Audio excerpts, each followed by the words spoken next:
নির্বাচনী উত্তাপকে ছাড়িয়ে গেছে গ্রীষ্মের তাপমাত্রা। সূর্যের খড় রোদে সপ্তম ও শেষ ধাপের ভোটে কেন্দ্রে নেই তেমন ভিড়। ১.৫ মাস ব্যাপী ভোটের শুরুতে উত্তেজনা তুঙ্গে থাকলেও এখন তা অনেকটাই ম্লান।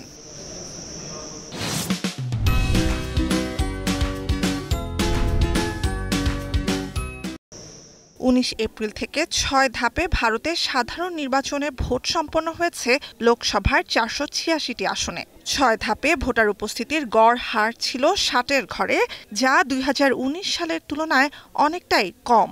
শনিবার ভোট হচ্ছে ভারতের ৮ রাজ্য ও কেন্দ্রশাসিত অঞ্চলের ৫৭টি আসনে। এ ধাপে মোট ৯০৪ জন প্রার্থীর মধ্য থেকে প্রতিনিধি বাছাই করবেন ১০ কোটির বেশি ভোটার। আলোচিত প্রার্থীদের মধ্যে আছেন ক্ষমতাসীন বিজেপির টিকিটে ভোটযুদ্ধে অবতীর্ণ হওয়া বলিউড তারকা কঙ্গনা রানাওয়াত, মিঠুন চক্রবর্তী সহ অনেকে। তবে সারা ভারতের চোখ বেনারস থেকে তৃতীয়বার ভোটে দাঁড়ানো প্রধানমন্ত্রী নরেন্দ্র মোদীর দিকে।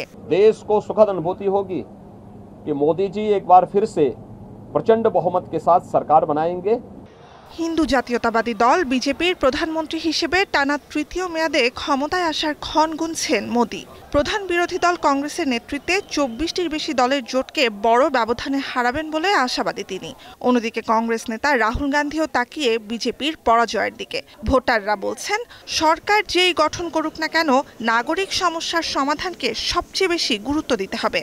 अभी के टाइम पे बहुत अगर देखा जाए तो बेरोज़गारी भी है, कई यूथ्स को जॉब नहीं है, ठीक है, गरीबों को भी हेल्प नहीं मिल रही है। बेशक काफ़ी योजनाएं लेके आए हैं, बट अगर देखा जाए कहीं ना कहीं वो योजनाएं लैक कर रही है।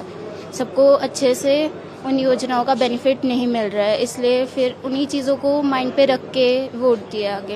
বিগত ১০ বছরের শাসনে ভারতের অর্জনের ওপর চোখ রেখে নির্বাচনী প্রচার চালিয়েছেন মোদী।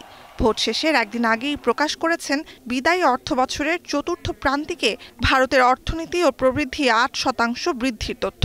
অন্যদিকে মোদীর বিরুদ্ধে স্বৈরশাসনের অভিযোগ তুলে ভারতের সংবিধান রক্ষার উপর জোর দিয়েছে বিরোধীরা।